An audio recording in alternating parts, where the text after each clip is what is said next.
নাহমাদুহু ওয়া নুসাল্লি আলা রাসূলিহিল কারীম বিসমিল্লাহির রহমানির রহিম আসসালামু আলাইকুম ওয়া রাহমাতুল্লাহি ওয়া বারাকাতুহু রব্বি ইশরাহ লি সাদরি ওয়া ইয়াসসির লি আমরি ওয়াহলুল উকদাতাম মিন লিসানি ইয়াফকাহু কাওলি রব্বি জিদনি ইলমা। আমরা যারা মুসলিম আলহামদুলিল্লাহ আমরা সবাই জান্নাতের আশা করি এবং সবাই জান্নাতের জন্য চেষ্টা করি। এবং আমাদের মধ্যে যারা দায়ীর কাজ করি, দায়ী বলতে কিন্তু ব্যাপারটা এই না যে বড় বড় মাহফিল, বড় বড় মসজিদ, বড় বড় লোক সমাগম করা, তা না। আমরা এই চাঁদাতে শেয়ার করি, এটাই দায়ীর কাজ। সুবহানাল্লাহ। যেমন আমি যদি একটা ভুল কাজ করি, আমাকে যিনি বলতেছেন যে ভাই এই কাজটা ঠিক হচ্ছে না, রাসূল সাল্লাল্লাহু আলাইহি ওয়াসাল্লাম এভাবে করতে বলেন নাই, এটাও দায়ীর কাজ। আবার আমাদের মধ্যে যারা নামাজে একটু ভুল ত্রুটি করি অথবা ডেইলি লাইফে কোনো সমস্যায় পড়ি, যখন একটা ভাই নিজে দেখার পরে বলতেছে ভাই এই কাজটা এইভাবে না করে এইভাবে করেন, দিস ইজ দ্য দায়ীর কাজ। তো আলহামদুলিল্লাহ, তো আমরা বিভিন্নভাবে চেষ্টা করি জান্নাতে কীভাবে যাওয়া যায়। কিন্তু এখানে আমি একটু ভূমিকায় কথা বলতেছি এর জন্যে যে আমরা বেসিক্যালি বর্তমান সময়ে যারা আমরা মুসলমান, বিশেষ করে আমরা বাংলা ভাষাভাষীর কথা বলবো, যেহেতু আমি বাংলাদেশি মানুষ, তারা আমরা নামাজ রোজা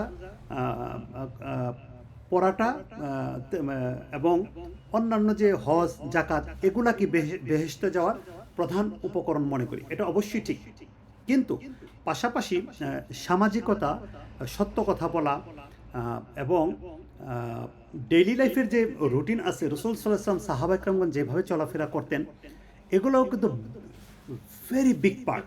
অর্থাৎ ম্যানার যেটা বলে, যেটা আমরা ম্যানার বলি, যেটা প্রতিবেশীর হক হতে পারে, সন্তানের সাথে ব্যবহার হতে পারে, স্ত্রীর সাথে ব্যবহার হতে পারে, পিতামাতার ব্যবহার হতে পারে, পিতামাতার ভরণ পোষণ, এগুলোর অনেকগুলোই কিন্তু, যেমন পিতামাতার ভরণ পোষণ ফরজে ইবাদত, সন্তান স্ত্রী ভরণ পোষণ ফরজে ইবাদত।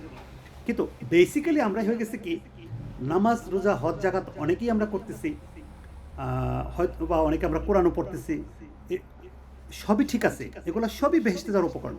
কিন্তু আমরা সবচেয়ে যে বড় জিনিসটা মিস করতেছি সেটা হলো ডেইলি লাইফ ইন ইসলাম।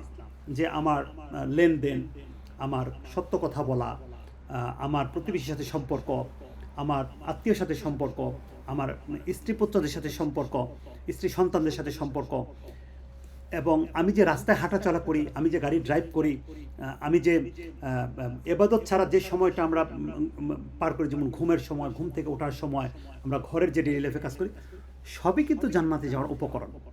এখন এমন কিছু উপকরণ আছে যেগুলা যদি আমরা না করি তাহলে আমাদের জান্নাত হবে না। যেমন গালিগালাজ করা, রাসূল সাল্লাল্লাহু আলাইহি ওয়াসাল্লাম স্পষ্ট হাদিস আছে। তো এখন রাসূল সাল্লাল্লাহু আলাইহি ওয়াসাল্লামের একটা হাদিস ইবনে আনাস ইবনে মালিক থেকে রাদিয়াল্লাহু আনহু থেকে বর্ণিত, রাসূল সাল্লাল্লাহু আলাইহি ওয়াসাল্লামের কাছে এসে বললেন, হে আল্লাহর রাসূল, অমুক ব্যক্তি, একটা খেজুর গাছ আছে, আমার বাগানের প্রাচীরটি সেই গাছের কারণে নির্মাণ করতে পারতেছে না, তাকে বলুন যেন গাছটি ছেড়ে দিয়ে যায়। রাসূল সাল্লাল্লাহু আলাইহি ওয়াসাল্লাম মালিককে বললেন, তুমি গাছটি দিয়ে দাও, এর বিনিময়ে তুমি জান্নাতে একটি খেজুর গাছ পাবে। সুবহানাল্লাহ। কিন্তু লোকটি অস্বীকার করল। এই সময় আবু দাহদাহ রাদিয়াল্লাহু আনহু বললেন যে ইয়া রাসূলুল্লাহ, আমি যদি এই জিনিসটা যদি আমি উদ্ধার করে দিতে পারি তাহলে কি আমার জন্য জান্নাত হবে? বলে হ্যাঁ, আমার জন্য জান্নাত হবে। তো লোকটার কাছে গেল, যাওয়ার পরে বলতেছে তুমি এই গাছটা ছেড়ে দাও। তো লোকটা রাজি হচ্ছে না। তখন বলল যে আমার খেজুর বাগান আছে, এবং অন্য একটা হাদিসে বর্ণিত আছে আবু দাহদার 500 বা 600 খেজুর বৃক্ষসহ গাছ ছিল। আপনি চিন্তা করতে পারেন কত বড় বাগান, এবং রাসূল সাল্লাল্লাহু আলাইহি ওয়াসাল্লাম এই বাগানকে পছন্দ করতেন। তো বলতেছে এই বাগানের বিনিময়ে তুমি আমার গাছটা দিয়ে দাও, যাতে এই ওয়ালটা হয়ে যায়। তখন ওই লোক খুব অবাক হয়ে গেল। অবাক হয়ে যাওয়ার পরে বাগান দিয়ে দিল, এবং বাগানে আবু দাহদা রাদিয়াল্লাহু আনহু চলে গেলেন। তার ওয়াইফকে বললেন বাসা থেকে বের হয়ে আসো, আমরা এটা এই গাছের বিনিময়ে এই বাগানটা দিছি, এবং রাসূল সাল্লাল্লাহু আলাইহি ওয়াসাল্লাম বলছে আমাদেরকে জান্নাতে খেজুর গাছ হবে। তো ওয়াইফ দেখেন কেমন বুদ্ধিমতী মহিলা, বলতে আলহামদুলিল্লাহ, খুব ভালো ব্যবসা হয়ে গেছে। তো এখানে উনি বাগান ছেড়ে চলে আসলেন। তখন অতঃপর আবু দাহদা রাদিয়াল্লাহু আনহু রাসূল সাল্লাল্লাহু আলাইহি ওয়াসাল্লামের কাছে মানে, হে আল্লাহর রাসূল, আমি আমার বাগানের বিনিময়ে সেই খেজুর গাছটি কিনে নিয়েছি। তখন রাসূল সাল্লাল্লাহু আলাইহি ওয়াসাল্লাম বললেন তাহলে গাছটি তাকে দিয়ে দাও, এবং সেটা তুমি সেটা আমাকে দিয়েছ। আবু দাহদা গাছটি রাসূল সাল্লাল্লাহু আলাইহি ওয়াসাল্লাম সে ব্যক্তিকে দান করে দেন, এবং রাসূল সাল্লাল্লাহু আলাইহি ওয়াসাল্লাম বলেন আবু দাহদার জন্য জান্নাতে কত বিশাল ও ফল নতসহ খেজুর গাছ রয়েছে। এই হলো হাদিস। একটা জিনিস খেয়াল করে দেখি হাদিসের মধ্যে, দেখেন এখানে নামাজ না, রোজা না, হজ না, জাকাত না, একজনের মানুষের অসুবিধা দূর করাটা, এটা জান্নাতে খেজুর গাছের কথা বলা হয়েছে। এবং এই ধরনের কাজকর্মকে আমরা সাধারণত খুব একটা নেকির কাজ করি না, কিন্তু সাহাবা কেরামগণ দেখেন আশায় থাকতেন, খুঁজে বেড়াতেন যে কিভাবে জান্নাতে যাওয়া যায়।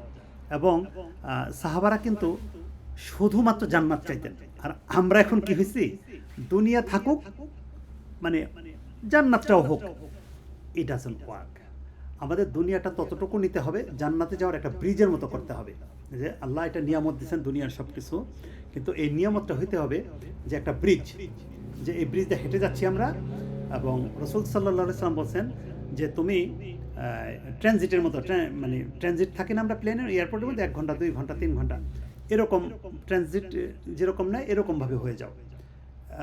আর দুনিয়া আমরা ব্যবহার করতে পারবো, কিন্তু এটাকে ভালোবাসতে পারবো না। সূরা নাজিয়াতের বড় উদাহরণ আছে, আলহামদুলিল্লাহ। তো আসেন ভাই, আমরা শুধু নামাজ, রোজা, হজ, জাকাত, এরকম দাড়ি, এরকম টুপি নিয়ে শুধু জান্নাতের আশা না করে, আমরা ডেইলি লাইফে যে রাসূল সাল্লাল্লাহু আলাইহি ওয়াসাল্লাম, সাহাবায়ে কেরাম কীভাবে ওনারা জান্নাতের পথে হাঁটতেন এবং চেষ্টা করতেন, কষ্ট করতেন। এবং এই যে দেখেন, এই আবু দাহদা রাদিয়াল্লাহু আনহু পুরো বাগানটাই ছেড়ে দিল, 500 বা 600 খেজুরের বাগানের বাগান একটা গাছের জন্য, আশা কি জান্নাত। অনেক বড় ব্যাপার। তো আসেন, আমাদের জীবনে এরকম স্যাক্রিফাইস করা লাগবে। এবং আমরা এই হাদিসের শিক্ষা এবং রাসূল সাল্লাল্লাহু আলাইহি ওয়াসাল্লামের উপদেশ এবং সাহাবারা কিভাবে চলতেন, এগুলো আমরা খেয়াল করি এবং ওইভাবে জীবন চালানোর চেষ্টা করি। সুবহানাকা বিহামদিকা আশহাদু আল্লা ইলাহা ইল্লা আনতা আস্তাগফিরুকা ওয়া আতুবু ইলাইক। আসসালামু আলাইকুম ওয়া রাহমাতুল্লাহি ওয়া বারাকাতুহু।